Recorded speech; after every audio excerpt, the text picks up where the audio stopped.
I just found out I'm the same age as Wi-Fi, which confuses me. Oh God, I must be getting old. Yeah, so we did use internet at the time. I was a kid, but I remember. You didn't have Wi-Fi, and surprisingly, there are a lot of places that don't use Wi-Fi. I know it's going to be something that a lot of people aren't going to expect, but I forget that people in her age group are going to have cell phones and laptops, which are tablets even that are going to use Wi-Fi only, even though their laptop is going to have a way to plug in a cable. It's a thing.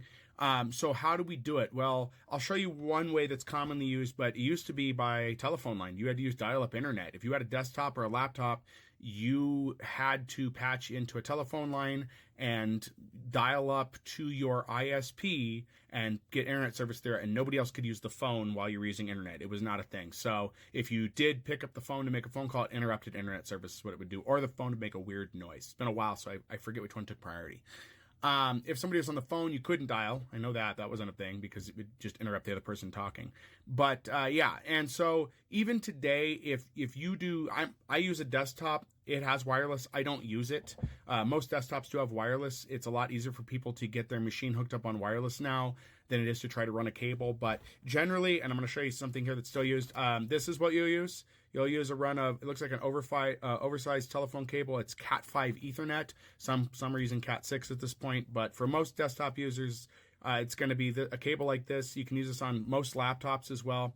It's going to provide you 10 megabytes per second, megabits, I think, megabits per second, or if you have newer cards, 10, 100, 1000, so up to a gigabit. Most of those speeds are going to be for internal data transfers in your house.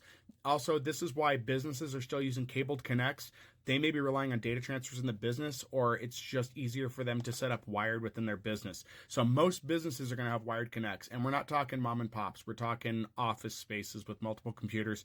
They're going to have wired connections, not wireless. Not unless it has to be like on a laptop. Even at this point, in most places I've worked, laptops go into a docking station. The docking station has an Ethernet cable plugged in. That's how you do it. Ethernet is going to provide you a more reliable connection, even for gaming. I know some people are going to dispute that, but even Fortnite, even Epic Games with Fortnite urges you to use a wired connect on one of their screens. They say it's more reliable. You're going to want wired for that. It's not going to have the interference problems that wireless can have, and they do have that. Most users don't notice them because they're watching YouTube or browsing web pages, but the more intensive your activity is or the more data you're transferring, you're going to want a wired connection. Now, I know some people swear by wireless because it's fast enough now with, the newer bands that have been out for a bit, but wired is how it would have been, and that's how it's been done for a while. Again, I run a desktop and I play games and stuff, so I do data transfers in my house because I have network attached storage to a capacity that I use. So having a wired connect is a must. Even on a laptop that I use for stuff, I'm wired when I can for that. So is wireless convenient? Sure, but wired has been the norm of it. Again, I must be getting old, and I'm forgetting that the majority of people that are younger than me are going to be using mostly wireless devices, tablets, laptops, and cell phones. I mean, I have a phone. I'm recording this on a phone right now. It's not wired. It's through wireless. Do I wish I could wire it in? Yeah, there are times I could, because just trying to upload videos sometimes is really wonky because the Wi-Fi is not working right or something else is interfering. So, but yeah, that's how we used to do it, guys. That's how the connections worked. Hope that helped.